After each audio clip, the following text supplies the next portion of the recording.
her payroll would be, and just, we pay her. Say that We again? would rent him the space for the equivalency of whatever her payroll for that time would be. I cannot commingle. No, that's not commingled. We would still pay her. Right, He would rent the space and it would go into, where do our rentals go? Where does that money go? but what you're doing is you're utilizing her payroll for an outside entity. We can't do that. That is commingling for payroll. Because, correct me if I'm wrong, what you just stated is, he would do a rental of the building, pay that would offset the hours. Mm-hmm. So we would wind up taking that out. We're paying her for her payroll, but we're keeping the money. That money isn't just for the rental fee, that's including the offset of a payroll. We can't offset payroll. It's gotta be voted. We would have to take that to a town meeting for the taxpayers to approve accepting funds for payroll. That's where the payroll thing is, that's a very It's not a big private sticking- company, we got no choice, you gotta point. play with the state rules. Well, It's a private company, you could fudge things around, but we don't. It's due to the fact that the payroll is raised and appropriated and voted on at town meeting. We have to abide by that, what the taxpayers have voted for that monies to be expended for. So if he were to do a rental, that would include offset of payroll, that's a donation. I can't take that money, Lynn can't take that money and put it towards any payroll article whatsoever. Well, no, I don't want to report the payroll article. Where do we put our rent money then? Where that goes into the reserve. So we would put the money in reserve and continue to pay the payroll. But if you're saying that a nonprofit, we can't have them help in a nonprofit.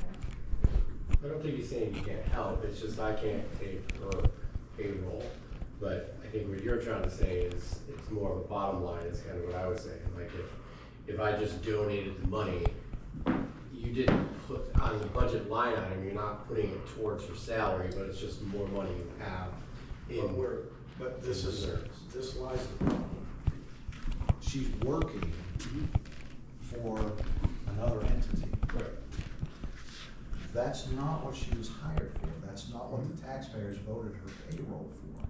So I can't have an expectation that she is hired and paid by the taxpayers, and then she's gonna work for somebody else. No, and I totally. With us making the payroll. Yeah, I totally understand what you're saying, So I was you're- just trying to explain. Right, but you're essentially taking roughly 15 hours a week right out of the recreation director's essential, her job. Yeah. And we as taxpayers are paying for that, which is not what we agreed upon when we put that article forth to the taxpayers in June for the fiscal year. Okay. So then the other, it sounds like if there's no way around that, the only option would be to rent the space and have an after-school program that was separate from the town, is what it sounds like.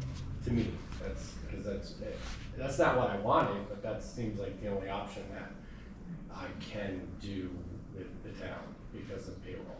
My option was to try to help reduce, obviously, whatever payroll would be there, but it just doesn't sound like I could do that with the town. Also, with staff that were going to be there, because obviously if you have 30, 40 kids, you're gonna need at least 2 or 3 people to be running that program, because it's 18, well, depending on the program, if it's just physical education, it's 18-to-1. If you're having enrichment programs, it's typically 12-to-1. So depending on your staffing, depending on your kids, that's what you're gonna need for staffing. So my thought was to pay for the staff to run the program. And they could be, doesn't sound like they could be paid by the town, so they would have to be paid by us. So I didn't know that when we gave our presentation, obviously. Well, I had to ask. Yeah. Yeah. It doesn't, it makes sense, but it doesn't make sense. It does for your purposes, but it's kind of frustrating, I guess. It keeps things Yeah. clean. Yeah, That's of for course, sure. yeah. There's no question that, oh, Yeah. well, they're paying, you know, more money than what they're supposed to For be sure. earning because it's, you know, they're doing this. Yeah. So I do agree it is cleaner. So I guess it sounds like the only two options with that or putting up for a vote. So those are the only two Well, I options would like have- hearing that would be. I'd have to put it forward to the vote Yeah. of the taxpayers. So I'm okay with either of those, but it just depends on what you guys are wanting to do, I guess. The rental. Tuesday, I asked why you weren't utilizing Brownfield Denmark. Hmm? Why not? I think what I had said before was I was going to be using Brownfield Denmark. I had met with Mary, I met with Jay, and then I had seen that in the time that I was coming to talk to you guys to let you know that we were thinking about having an after-school program at the school, I saw that you guys were starting an after-school program. So to me, why would we be competing with each other? Why wouldn't we join forces and get Brownfield Denmark, get everyone out here, the ones that want to come? Why have it at the school when they could have it right there with different activities they could do at the rec center? So that was not my initial plan, was not to have it at the rec center. But instead of saying, okay, who do you want to go to? Brownfield Rec or Brownfield Denmark, PKA, doesn't make sense. So, because we're gonna be pulling from each other. So you're gonna have people that are gonna take them, you could have, instead of 30 people, you have 10, or I have 15. So like, it just didn't make sense to be competing with each other. So that's why I shifted and came here and kind of shifted what I was gonna say to, why don't we just work together? Because I had a discussion with Jay Robinson this morning. Yep. I have emails from him after a discussion Yeah. with him as well. Our discussion was that, when we were talking about Brownfield Denmark was to, obviously we talked about sustainability. I have the email here, but I'll just kind of summarize it. We talked about sustainability, and he would support what at Brownfield Denmark as long as we did a feasibility study to find out if there's enough need. So I recap, and that would be something we'd have to work with the town as well, because if we have 10 kids, there's no point in doing it, because it's not going to be, it's not cost effective. right, exactly. So that was basically the roundabout meeting, and I asked them if something happened, and we were able to have it at Freiburg Rec, would they support, and probably you guys could get it too without me, transportation from Brownfield Denmark to Freiburg Rec, and that was also yes. So I recapped the meeting just to make sure that I had it right, and then he agreed that that's what we talked about. So that's kind of where we left it. And that was like a week or so ago, I think, a couple weeks ago. Can I ask a question? Mm-hmm. So I'm curious why you're looking into expanding the program into Brownfield Denmark. So you already offer for kids from Brownfield Denmark to go to Freiburg. Do you think your numbers are going to go up by being? Yes, I do. I do think our numbers are gonna go up, because I do believe there's parents that don't, that necessarily aren't sending them because they go to school. Again, that's something we have to look at. If it's still the same 10 or 12 kids we have from Brownfield Denmark, then I'd say it's not worth it. But if we had 20, 30 kids, maybe 40 kids, then it would be worth it. And the reason is because our grant requires us to have, obviously, a sustainability plan, as well as having an X amount of regular low performing students. We did hit our amount, which was 45, but barely. So expanding our program and getting more kids would mean we would have more regular low performing students. Because as I said last week, that's kind of a big focus on the grant. And I also wanted to follow up because a year ago we talked about this. So it was a little bit different, but the question was, will we ever have something out this way? So that's two reasons I came here to have that. So what kind of numbers are you looking at expansion wise? I don't know here how many kids we're gonna have here.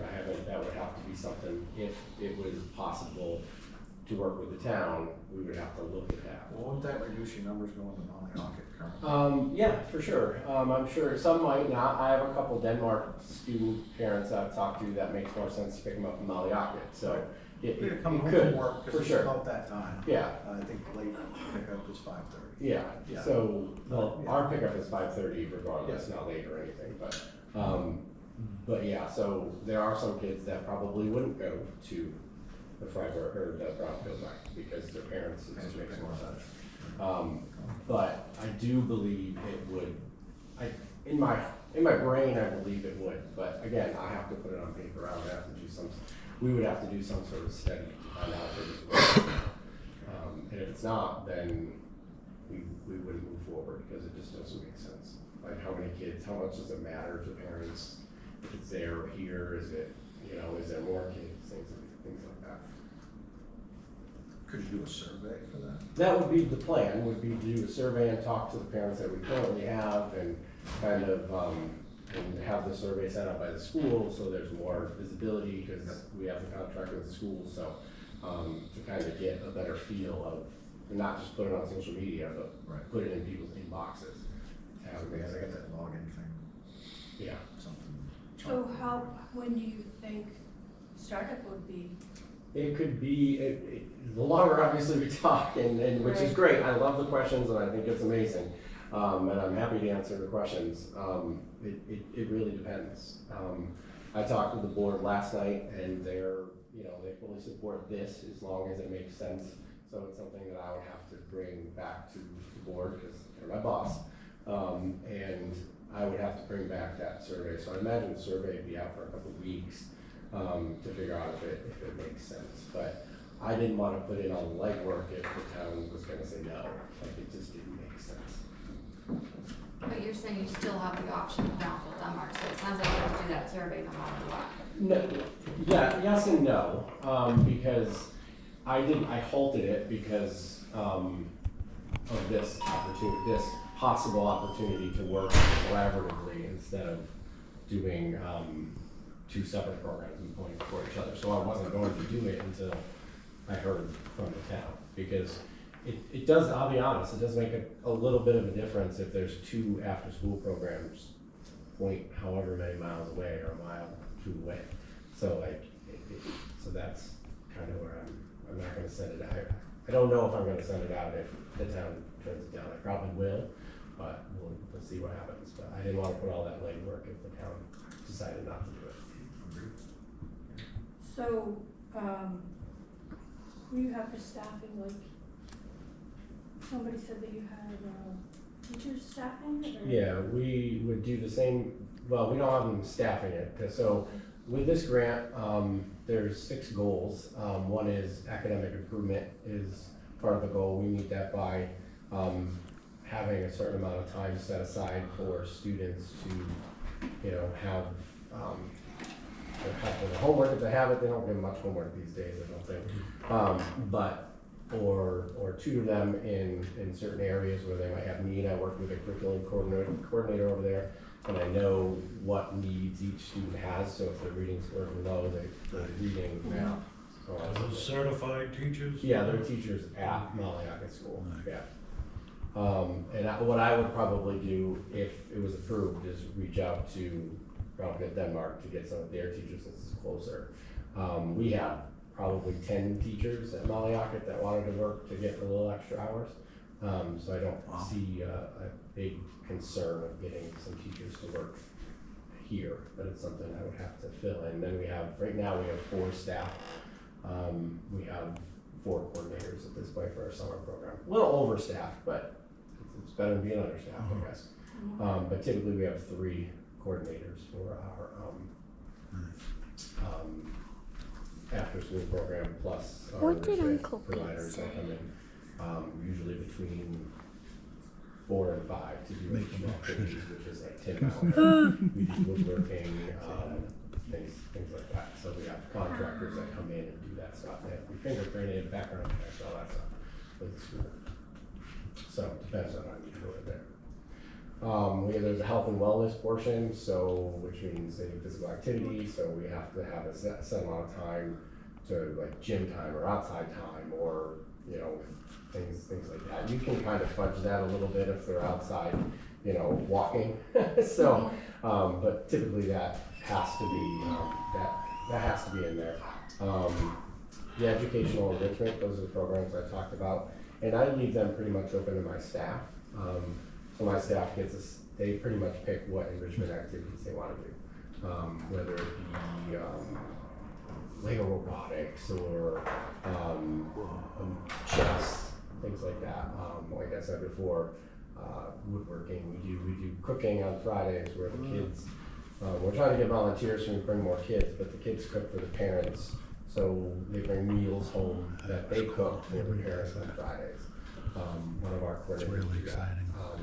So that kind of falls under educational enrichment as well as there's a nutritional element that has to be in there as well. Family engagement, that's something that I deal with. That's not anything coordinators have to deal with.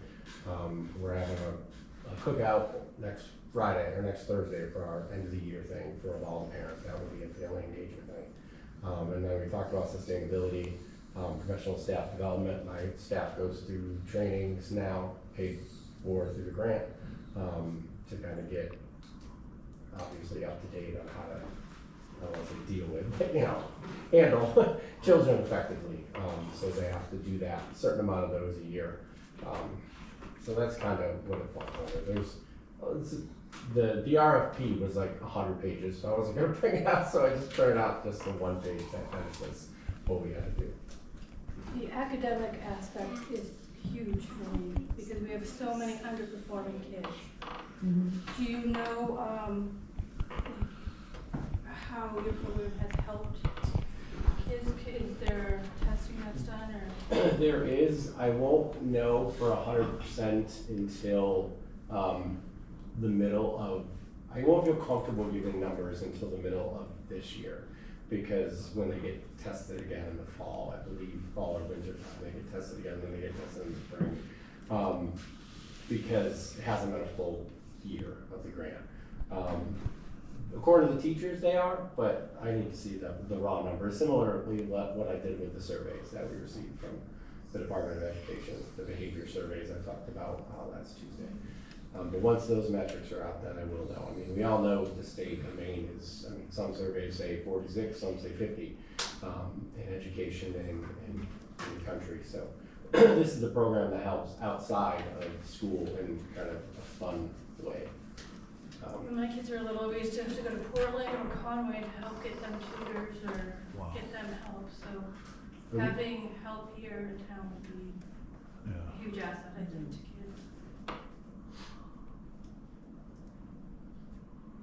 When you applied for this grant, was it for a single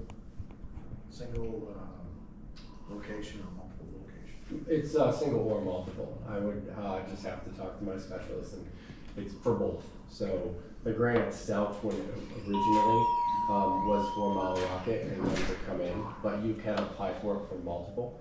So I've been talking to my specialist to tweak the grant a little bit to change that. But yes, Because that's an increase in funds. it's not. I already get the max funds, $135,000 a year. It goes by the maximum amount of students, so 45 RLP students, and there's a calculation that makes it $135,000. I can pull up the RFP. Yeah, well, just looking at the central grant Yeah. for the multiple location, it's 165. That's, I don't know if there's a new one out, or it's not the grant that I have, so. No, you're on a 4-year grant, correct? 4 year, yeah. 4-year, yeah. Because the money Decreases. decreases each year. I think it's what, 4,000 the first year. Yeah, it's 6,000 like second 2% year, and then something 4% or like that. something. Yeah, like it's a that. percentage. Yeah. Yeah, and that's the sustainability portion, so we hold fundraisers and things like that, because we have to bring in, I believe, we had to bring in $10,000 in last year, and that's part of the grant too, that I had to say, okay, we're bringing $10,000 for donations, and then this year I believe it's 15 and then 20 and then 25 or something along those lines. So that's the sustainability portion that you have to meet with this grant, but that's on me and the board, not So the fundraising wouldn't be an expectation? No. We handle that, it's the PKCA's responsibility. It's not even it's my responsibility to help, but it's not my responsibility to fundraise. And we have advisory boards that, parents sit on, so that also is a portion of the grant, so they sit on, they come to our board meetings and talk, as well as the principals and things. So that's another piece that just popped in my head. It's just, there's a lot that goes into what is required, which most of, if we move to Brownfield, wouldn't affect you guys other than having, you know, the certain programs and meeting those guidelines. And it doesn't have to be like, you know, it's very, what's the word I'm looking for? It's you can kind of mix and match. It's not like you do this one thing. That's kind of what we do at Mollywocket, but it doesn't have to be that way. That just works the best for all the kids over there. So like if you did, you know, you'd have to have some sort of academic enrichment. It doesn't have to be too long, but it should, I think it should be. But you know, that would be a program that it doesn't have to be exactly tailored like we have at Mollywocket. That's kind of what I'm saying. And you would rent the space for a year? Or? That would be up to you guys.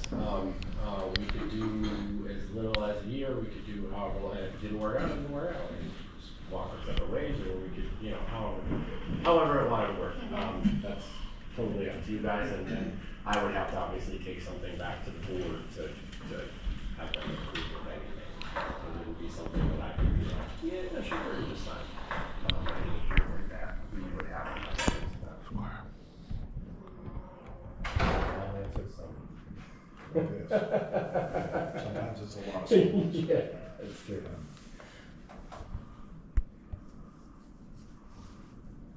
Any questions? I guess back to like the rental idea, is it even sustainable to think that PKCA could afford rental? That's the If you're already having to fundraise $65,000 to. I'd have to see, obviously, how much the rental is, but yeah, I would come up, if it was an agreement, I would come up with a business plan for the board, and I'd present it to the board, and they would say yes or no. I'm just thinking of the additional costs, anything to the town for the program. Yep, and those things that I'd have to look at, obviously. Nothing is something I can agree upon in 2 seconds. It would have to be, you know, looking at how many kids, looking at the cost that you guys would charge,